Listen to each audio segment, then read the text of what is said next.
ಎಲ್ರಿಗೂ ನಮಸ್ಕಾರ. ನಾನು ಅಮ್ಮ ಕ್ರಿಯೇಷನ್ಸ್ ಮಾಳ. ಇದೀಗ ನಾನು ಬಂದಿದ್ದೀನಿ ದುರ್ಗಾ ಫಾಲ್ಸ್ಗೆ.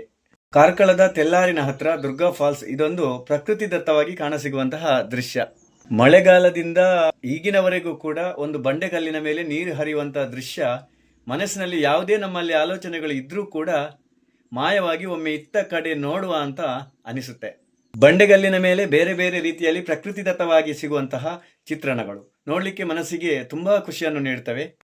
ಒಂದು ಸಲ ಈ ರೋಡಲ್ಲಿ ಹೋಗಬೇಕಾದ್ರೆ ಇಲ್ಲಿ ಒಮ್ಮೆ ನೋಡಿ ಹೋಗುವ ಅಂತ ಅನಿಸುತ್ತೆ. ಅಂತಹ ಒಂದು ದೃಶ್ಯ ಇಲ್ಲಿ ಸೃಷ್ಟಿಯಾಗಿದೆ.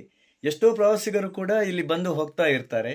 ಆದ್ರಿಂದ ನೋಡದವರು ಒಮ್ಮೆ ಇಲ್ಲಿ ಹೋದಾಗ ಒಮ್ಮೆ ನೋಡಿ ಹೋಗಿ. ಕಲಾಕೃತಿಗಳನ್ನು ಎಡಿಟ್ ಮಾಡಿ ಕಂಪ್ಯೂಟರ್ನಿಂದ ಎಷ್ಟೋ ವಿವಿಧ ಥರದ ನಮೂನೆಯ ಚಿತ್ರಗಳನ್ನು ಬಿಡಿಸಬಹುದು. ಆದರೆ ಇಲ್ಲಿ ಒಂದೊಂದು ಬಂಡೆಕಲ್ಲಿನಲ್ಲಿರುವಂತಹ ಚಿತ್ರಣವು ಮನಸ್ಸಿಗೆ ಮುದವನ್ನು ನೀಡ್ತದೆ. ಆದ್ರಿಂದ ಒಂದೊಮ್ಮೆ ಬಂದು ಇಲ್ಲಿ ನೋಡಿ ಸಂತೋಷಪಡಿ. ಧನ್ಯವಾದಗಳು.